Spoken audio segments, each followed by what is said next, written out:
उपभोक्ता मांग को दोबारा गति देने के लिए केंद्र सरकार ने 2 अहम कदमों की घोषणा की। वित्त मंत्री ने कहा, एलटीसी नकद वाउचर योजना और विशेष त्योहार अग्रिम योजना शुरू की जाएगी।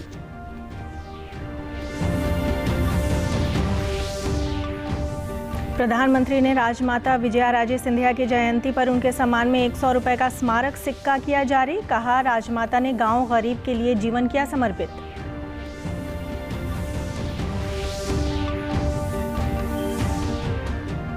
जन आंदोलन संकल्प कोविड-19 अभियान के तहत मुख्यमंत्री ने आज सिविल सचिवालय चंडीगढ़ में दिलवाई कोविड-19 महामारी से लड़ने की प्रतिज्ञा।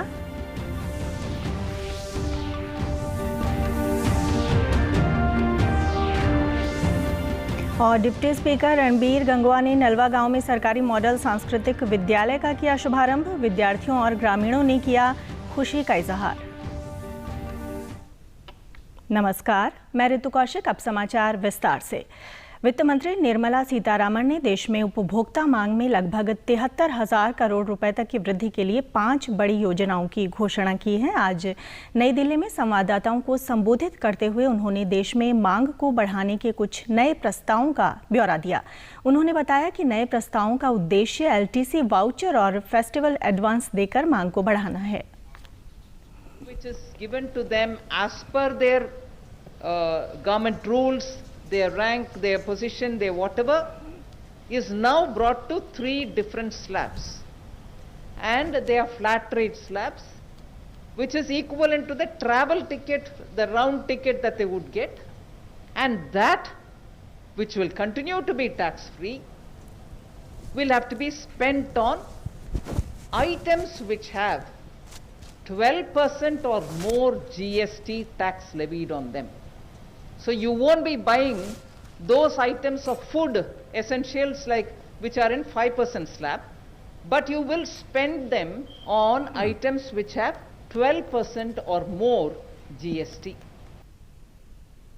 वित्त मंत्री ने बताया कि केंद्र और राज्य सरकारों द्वारा पूंजी व्यय के लिए अतिरिक्त 37,000 करोड़ रुपए दिए जाएंगे। उन्होंने बताया कि सरकारी कर्मचारियों को एलटीसी की 2018-21 ब्लॉक अवधि के लिए 10 दिन की छुट्टी के बदले नकद भुगतान किया जाएगा और उनकी पात्रता के अनुसार यात्रा किराया दिया जाएगा। No, what you call special festival advance. We are now reviving it as a one-time affair. We are giving 10,000 rupees for all central government employees, irrespective of their position, rank, gazetted, non-gazetted, it doesn't matter. 10,000 rupees, and this shall be repaid in 10 installments. This will be given as a prepaid RuPay card. So a prepaid RuPay card will be given to them. It's an interest-free advance. You will be able to use it for any festival up to 31st March 2021. प्रधानमंत्री नरेंद्र मोदी ने virtual समारोह में राजमाता विजयाराजे सिंधिया की जयंती पर उनके सम्मान में 100 रुपए का स्मारक सिक्का जारी किया। भारतीय जनता पार्टी के संस्थापक सदस्यों में से एक विजयाराजे सिंधिया ग्वालियर की राजमाता के नाम से विख्यात थीं।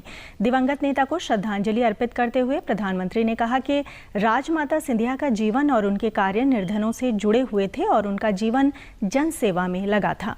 प्रधानमंत्री ने कहा कि राजमाता उन व्यक्तित्वों में से एक थीं जिन्होंने पिछली सदी में भारत को दिशा दी और भारतीय राजनीति के हर महत्वपूर्ण दौर को देखा। विवाह से पहले राजमाता जी किसी राज परिवार से नहीं थी, एक सामान्य परिवार से थी। लेकिन विवाह के बाद उन्होंने सबको अपना भी बनाया और ये पाठ भी पढ़ाया कि जन सेवा के लिए, राजकीय दायित्वों के लिए किसी खास परिवार से मैं जन्म लेना ही जरूरी नहीं होता।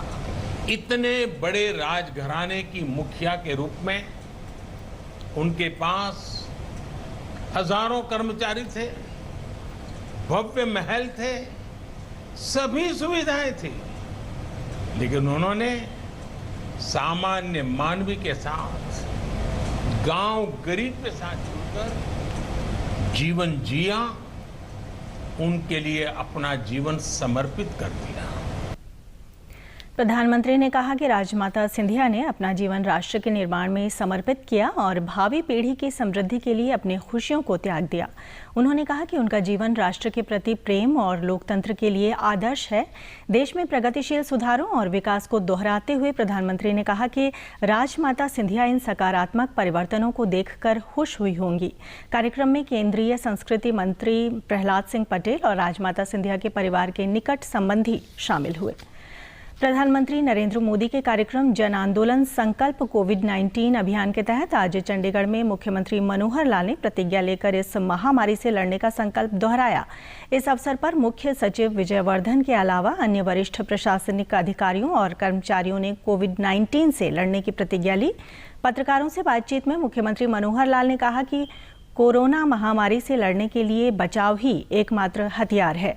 प्रदेश में कोरोना से बचाव के लिए लगातार जागरूकता अभियान चलाया जा रहा है। मुख्यमंत्री ने कहा कि आम जनता सार्वजनिक स्थानों पर हमेशा मास्क का प्रयोग करे। उन्होंने कहा कि विभिन्न सरकारी विभागों में सरकार मास्क लगाने पर अधिक जोर दे रही है। मैं सदैव मास्क, फेस कवर पहनूंगा, विशेषकर सार्वजनिक स्थलों पर मैं दूसरों से कम 2 गज की दूरी बनाकर रखूंगा। मैं अपने हाथों को नियमित रूप से और अच्छी तरह साबुन और पानी से धोऊंगा। हम एक साथ मिलकर कोविड-19 के खिलाफ इस लड़ाई को जीतेंगे। प्रदेश सरकार शिक्षा के क्षेत्र में लगातार सुधार कर रही है ताकि सरकारी स्कूल में पढ़ने वाले बच्चों को भी निजी स्कूलों की तर्ज पर आधुनिक शिक्षा प्राप्त हो सके। इस कड़ी में हरियाणा सरकार ने प्रदेश भर में 1000 सरकारी मॉडल संस्कृत प्राथमिक स्कूल शुरू किए हैं। ये स्कूल अंग्रेजी माध्यम होंगे, CBSE बोर्ड से जुड़े होंगे और बैग फ्री होंगे।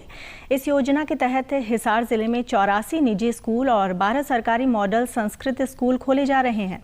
इस योजना के तहत आज नलवा गांव में पहला सरकारी मॉडल सांस्कृतिक विद्यालय का शुभारंभ विधानसभा के डिप्टी स्पीकर रणबीर गंगवा ने किया। इस अवसर पर उन्होंने कहा कि नलवा विधानसभा क्षेत्र में सरकारी मॉडल सांस्कृतिक स्कूल खुलने से गरीब परिवार के बच्चे अंग्रेजी माध्यम से शिक्षा प्राप्त कर सकेंगे होगी और पेरेंट्स को और खासकर जो गरीब जो बच्चे हैं उनको कहीं भी कोई प्राइवेट के अंदर हम जा नहीं सकते, इस बात का मलाल नहीं होगा और उनको तमाम वो सुविधाएं जो प्राइवेट स्कूल के अंदर रहते हैं उससे भी ज़्यादा स्टैंडर्ड होगा इसका।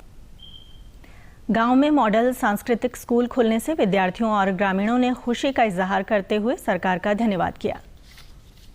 बच्चों के अंदर एक अलग से कॉन्फिडेंस आएगा जिससे कि वो अपने आप को किसी से कमतर महसूस नहीं कर सकेंगे। अपने आप के लिए जो आत्मविश्वास की जो कमी है ना वो उनके अंदर अब पूर्ण हो जाएगी। मैं शुरू से चाहती थी कि मैं हमेशा इंग्लिश मीडियम से पढूं और मेरे पेरेंट्स अफोर्ड भी नहीं कर सकते थे कि प्राइवेट स्कूल में पढ़ाए और अच्छी मतलब पूरी फीस थे। और अब मतलब बहुत खुश हूँ कि जो पेरेंट्स अपने बच्चों के लिए अच्छा अंग्रेजी मीडियम मतलब अफोर्ड नहीं कर सकते वो अच्छे से कम फीस दे के अच्छे से अपने बच्चों को पढ़ाएं। हम इस बारे में सरकार का बहुत बहुत धन्यवाद करते हैं जो कि प्राइवेट स्कूल में जो सुविधा थी अब सरकारी स्कूल में वो सुविधा मिलने लग जाएगी तो गरीब क्या आम आदमी इससे और ज़्यादा पढ़ेगा। प्रदेश से जुड़ी खबरों को विस्तार से जानने के लिए आप हमारे साथ फेसबुक, ट्विटर और यूट्यूब के माध्यम से भी जुड़ सकते हैं। हमसे जुड़ने के लिए आप हमारे सोशल मीडिया हैंडल को फॉलो कर सकते हैं। आज कैथल में 3 कृषि कानूनों के समर्थन में भाजपा ने ट्रैक्टर जागरूकता यात्रा निकाली। सांसद नायब सैनी ने यात्रा की अगुवाई की। रैली में राज्य मंत्री कमलेश ढांडा, विधायक लीलाराम, जिलाध्यक्ष अशोक गुर्जर और जिला महामंत्री संजय भारद्वाज भी मौजूद रहे। इस अवसर पर महिला एवं बाल विकास राज्य मंत्री कमलेश ढांडा ने कहा कि 3 कृषि कानून किसानों के हित में हैं। इन कानूनों से किसानों को अपनी फसल कहीं भी बेचने की आज़ादी मिली है।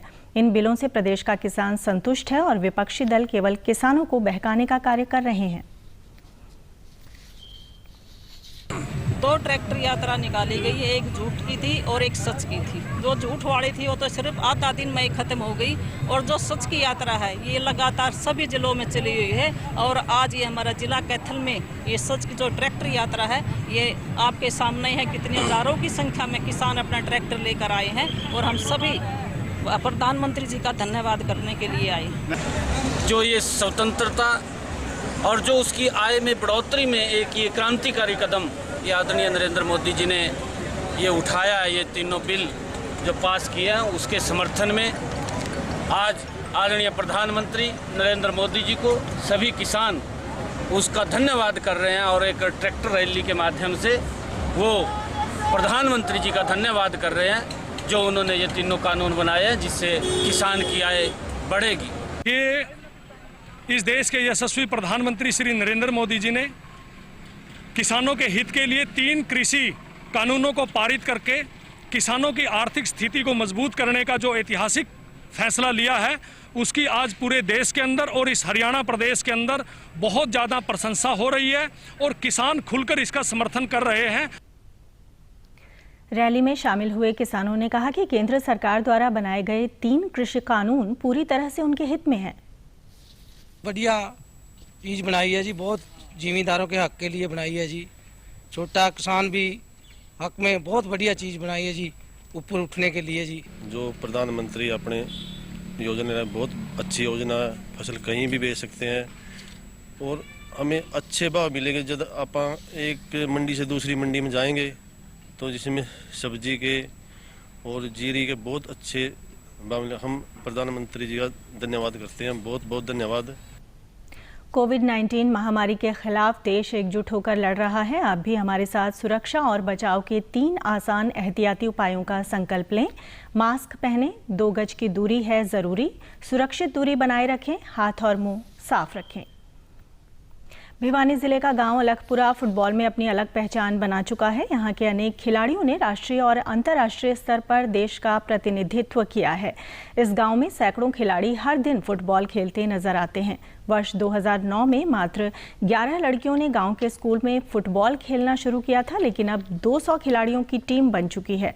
इन 11 वर्षों में जिला स्तरीय स्कूली खेलों से यहां की लड़कियां खेलो इंडिया, सुब्रतो कप, भारतीय फुटबॉल टीम, इंटर यूनिवर्सिटी खेल और सेफ गेम्स में हिस्सा ले चुकी हैं। कोच सोनिका बिजारनिया ने बताया कि गांव अलखपुरा में हर घर से लड़कियां फुटबॉल खेलने आती हैं और ग्रामीणों का इसमें बड़ा सहयोग होता है। फुटबॉल के दम पर न केवल मेडल बल्कि दर्जनों लड़कियों ने केंद्र और राज्य सरकार के विभिन्न विभागों में सरकारी नौकरियां भी प्राप्त की हैं। हरियाणा में एकमात्र ऐसा गांव है जहां पे मतलब ज़्यादा से ज़्यादा लड़कियां फुटबॉल खेलती हैं और हर घर की बेटी जो है वो फुटबॉल खेलती है और फुटबॉल के बेस पे इन लड़कियों को जॉब भी मिली है और आगे इनको अपना करियर बनाने का भी अवसर मिला है। और यहाँ की लड़कियां इंडिया टीम में भी खेल रही हैं।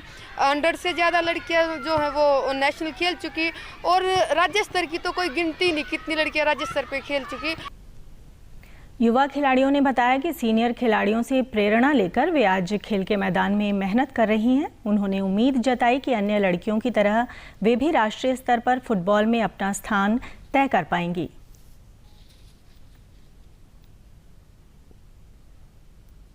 यहाँ पर हमारे गांव में बहुत ही अधिक मात्रा में गर्ल्स फुटबॉल खेलती हैं और फुटबॉल ब्राज़ील का लोकप्रिय खेल है, इसलिए हमारे गांव को मिनी ब्राज़ील के नाम से जाना जाता है। हमारे गांव में फुटबॉल का क्रेज है जिसके कारण यहाँ पर बहुत बच्चे खेलने आते हैं और इसी कारण से मिनी ब्राज़ील का नाम। IAS की तैयारी कर रही हूँ और साथ ही साथ इंडिया की टीम में खेलना चाहती हूँ। स्टार्टिंग में तो ऐसे ही खेलते छोटे बच्चे थे, लेकिन थोड़ी खेलने के बाद थोड़ा एक लेवल पे जाने के बाद थोड़ा ये हुआ कि हमें मतलब कंटिन्यू इंडिया के लिए खेलना है और इंडिया के लिए गोल्ड मेडल लेके आना है। अंत में इस बुलेटिन के मुख्य समाचार एक बार फिर। उपभोक्ता मांग को दोबारा गति देने के लिए केंद्र सरकार ने 2 अहम कदमों की घोषणा की। वित्त मंत्री ने कहा LTC नकद वाउचर योजना और विशेष त्योहार अग्रिम योजना शुरू की जाएगी।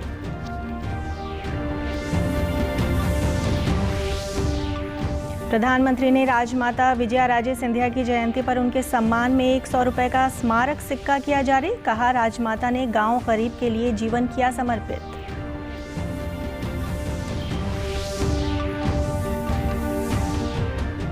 जन आंदोलन संकल्प कोविड-19 अभियान के तहत मुख्यमंत्री ने आज सिविल सचिवालय चंडीगढ़ में दिलवाई कोविड-19 महामारी से लड़ने की प्रतिज्ञा।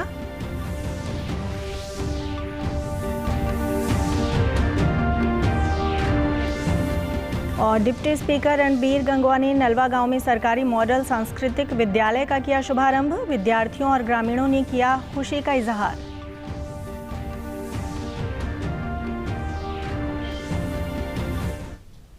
समाचारों में आज इतना ही।